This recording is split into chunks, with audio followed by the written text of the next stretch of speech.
Hi, Miss Dailin. Can you tell me about yourself? I'm Dailin Malalas Montesilianos from Barangay Lulpalido, Malapatan, Sarangani Province. I'm a married. Do you have kids? Yes, I have kids, 2 kids, 5 years old and 9 years old. Who will take care of your child if you come to Hong Kong? My husband and my mother-in-law. How many siblings do you have? I have siblings, 10 siblings, 5 brothers and 5 sisters. I'm seventh in the family. Can you tell me about your educational background? I'm a high school graduate. Do you have overseas experience? Yes, I have a overseas experience. Last 2014, 2016, I'm working as a domestic helper in a couple employer. Have 1 kids, and I do all around the house course. And also in Hong Kong as a domestic helper last 2018 2019.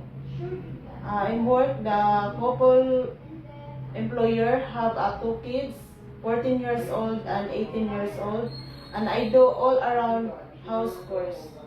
And last in Saudi Arabia, last 2024 to 2026 as on-call cleaner, and I do all around in the house course.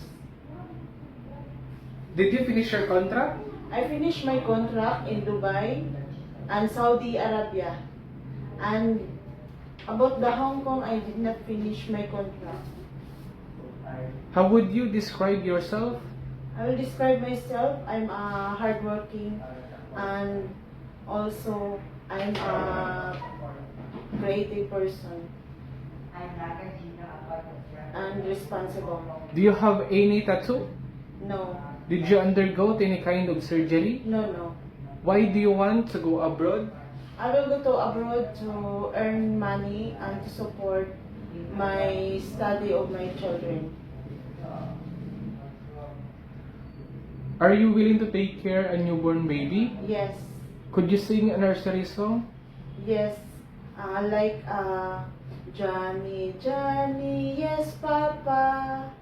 Eating sugar, no, Papa. Telling lie, no, Papa. Open your mouth, ha, ha, ha. Are you scared of cats or dogs? Yes, I'm scared of cats and dogs. Give me your idea how can you take care of naughty children or children with tantrums. I will talk to them about it in calm voice. Say something to your future employer to hire you. To my future employer, if you hire me, I will promise to finish my contract, and I will extend if you need me. And I will promise I will treat you like my own family. And I will promise to learn how to speak in Cantonese, and I will cook more Chinese food. Thank you.